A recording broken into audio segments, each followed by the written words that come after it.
Vous êtes sur JMTV+. Voici quelques infos Afrique du début novembre 2024. Éthiopie. Ethiopian Airlines, élue meilleure compagnie aérienne d'Afrique.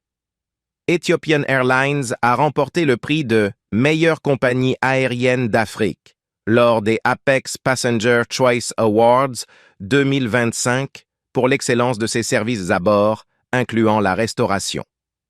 En novembre, elle recevra son premier Airbus A350 000, une première pour le continent africain.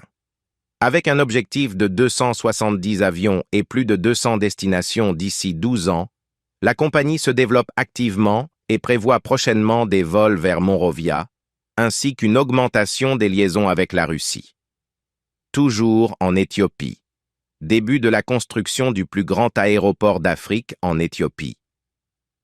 Le Premier ministre éthiopien Abiy Ahmed a annoncé le début de la construction du plus grand aéroport international d'Afrique, d'une capacité pouvant accueillir jusqu'à 130 millions de passagers par an.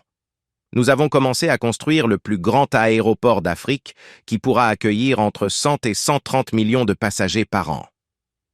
Nous agrandissons également la flotte d'Ethiopian Airlines de 124 appareils pour renforcer la position de la compagnie aérienne comme la plus grande d'Afrique. En outre, il est prévu d'accroître la capacité de maintenance et de réparation des avions, ce qui augmentera le nombre d'emplois et améliorera le niveau de développement de l'aviation dans le pays. L'aéroport actuel d'Addis Abeba a la capacité d'accueillir 20 millions de passagers par an. Côte d'Ivoire. Les autorités de Côte d'Ivoire ont dissous toutes les associations et organisations d'étudiants et d'élèves du pays à la suite d'une enquête menée sur la violence dans les établissements scolaires et universitaires, a annoncé le ministre de la Communication, le porte-parole du gouvernement ivoirien, Amadou Coulibaly. Le gouvernement a décidé de dissoudre toutes les associations d'étudiants et d'élèves ayant pour but de préserver l'ordre, la sécurité publique et garantir durablement le calme dans les espaces éducatifs. Soudan. La situation humanitaire est dramatique au Soudan. En guerre civile, des militaires détruisent, pillent et violent, notamment sur des enfants. De nombreuses femmes se suicident pour éviter le viol, et la rumeur d'un suicide collectif de 134 femmes inquiète. Ces femmes ne peuvent pas être soignées, car la plupart des hôpitaux ont été détruits et le conflit s'éternise. Kezan vous invite à entrer dans une nouvelle ère digitale. Kezan ouvre une infinité d'opportunités avec un accès. Le président du Botswana se retire du pouvoir après la défaite de son parti. Le président du Botswana, Mogwetsi Masisi, a annoncé son retrait du pouvoir après la défaite historique de son parti, le Parti démocratique du Botswana, BDP, qui gouvernait le pays depuis près de 60 ans. Les résultats partiels des élections législatives montrent que l'opposition a remporté 31 des 61 sièges du Parlement, permettant ainsi au parti de gauche Umbrella for Democratic Change, UDC, dirigé par Douma Boko, de prendre la tête du pays. Algérie, Maria Zakharova, porte-parole de la diplomatie russe, a félicité l'Algérie à l'occasion du 70e anniversaire de la Révolution.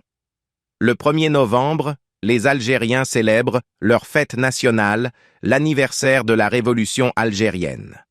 Rappelons que c'est ce jour-là, en 1954, que le peuple algérien a entamé une lutte armée pour son indépendance, mettant fin à 132 ans de colonisation française de l'Algérie. Toujours en Algérie. L'Algérie entre officiellement dans la zone de libre-échange continentale africaine. L'AZLECAF, soit zone de libre-échange continentale africaine, est la plus grande zone de libre-échange au monde. L'Algérie a ratifié l'accord de la ZLECAF en 2021. Avec un marché de plus de 1,3 milliard de personnes et le PIB combiné estimé à 3,4 trillions de dollars, il s'agit d'un espace commercial pouvant offrir des avantages substantiels à ses membres sur le plan économique. Avec 54 États signataires, La ZLECAf vise à créer une vaste zone de libre-échange en réduisant progressivement les droits de douane sur plus de 90% des biens. Mali. Les autorités maliennes ont interdit l'homosexualité et toutes les formes de propagande LGBT dans le nouveau code pénal. C'est ce que rapporte le portail d'information officiel de l'Alliance des États du Sahel, AES Info, en se référant au ministre de la Justice et des Droits de l'Homme du Mali, Mamadou Kassogué. Selon le ministre, les nouvelles mesures législatives visent à protéger les valeurs traditionnelles et les qualités morales des Maliens. Des sanctions pénales sévères attendent les contrevenants à la loi, a souligné M. Kassogué. Kenya. Au Kenya, le nouveau vice-président du pays a finalement prêté serment ce 1er novembre après la levée des ordonnances de suspension de sa nomination par la Haute Cour sur fond de feuilleton juridico-politique qui dure depuis plusieurs semaines. Merci de continuer à suivre nos publications sur jmtvplus.com.